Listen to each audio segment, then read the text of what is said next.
இன்னைக்கு நம்ம சிறுகீரை கூட்டு எப்படி செய்யலாம்னு பார்க்கலாம். இதுக்கு தேவையான பொருட்கள் என்னன்னு பார்க்கலாமா? இதுக்கு தேவையான பொருட்கள் பாசி பருப்பு 20 to 25 கிராம். அதுக்கப்புறம் பார்த்தீங்கன்னா பெருங்காயம் ஒரு சிட்டிகை, வெங்காயம் சின்ன வெங்காயம் 8 to 10, தேங்காய் ஒரு பட்டை, மஞ்சத்தூள் 1/4 டீஸ்பூன், மிளகாத்தூள் 1/2 டீஸ்பூன், சீரகம் 1/4 டீஸ்பூன், உளுத்தம்பருப்பு 1/4 டீஸ்பூன், கடுகு 1/4 டீஸ்பூன், இதோட கொத்தமல்லி கருவேப்பிலை ஒவ்வொரு கொத்து. அதுக்கப்புறம் பார்த்தீங்கன்னா சிறுகீரை ஆஞ்சது ஒரு கத்தை. அதுக்கப்புறம் இதை நல்லா தண்ணியில் நல்லா கழுவி ஒரு 2 டைம் தண்ணியை கழுவி தனியாக வச்சுக்கோங்க. இதை நீங்கள் பொடியாக அரிஞ்சிக்கிறவங்க பொடியாக கூட நீங்கள் அரிஞ்சிக்கலாம்.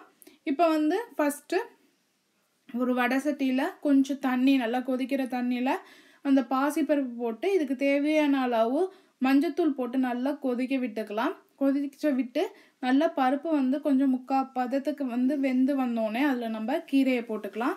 இப்போ பாருங்கள், பருப்பு நல்லா வெந்து வந்திருக்கு கொஞ்சம்.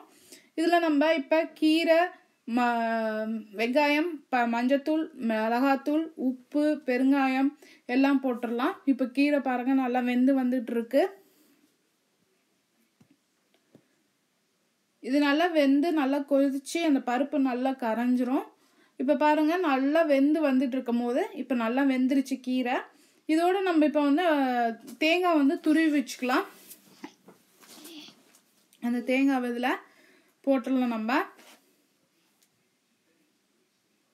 இது கீரை நீங்கள் போடும் போதே உப்பையும் போட்டுடணும். இப்போ பாருங்கள் நான் தேங்காய் போட்டேன். தேங்காய் போட்டதுக்கப்புறம் இது நல்லா ஒரு லைட்டாக ஒரு கொதி விட்டுட்டு இதில் இப்போ நம்ம தாளித்து கொட்டிக்கலாம். இப்போ இன்னொரு பேனில் 2 டீஸ்பூன் எண்ணெய் விட்டுக்கலாம். அதில் உளுத்தம்பருப்பு, கடுகு, சீரகம், பெருங்காயம் போட்டிருக்கோம். இதிலே கொத்தமல்லி கருவேப்பிலை போட்டுக்கலாம். நம்ம வேணுங்கிறவங்க போட்டு தாளித்து இதில் மாற்றி கொட்டிக்கலாம். இப்போ இது தாளித்து கொட்டினோன்னா லைட்டாக அது கொதிக்க விட்டுட்டு நம்ம பாத்திரத்துக்கு மாற்றிக்கலாம். இப்போ நம்மளுக்கு சிறுகீரை கூட்டு ரெடி ஆகிடுச்சு.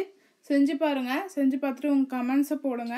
எங்கள் சேனலை சப்ஸ்கிரைப் பண்ணுங்கள். உங்களுக்கு பிடிச்சிருந்தா உங்கள் ஃப்ரெண்ட்ஸ்க்கு ஷேர் பண்ணுங்கள்.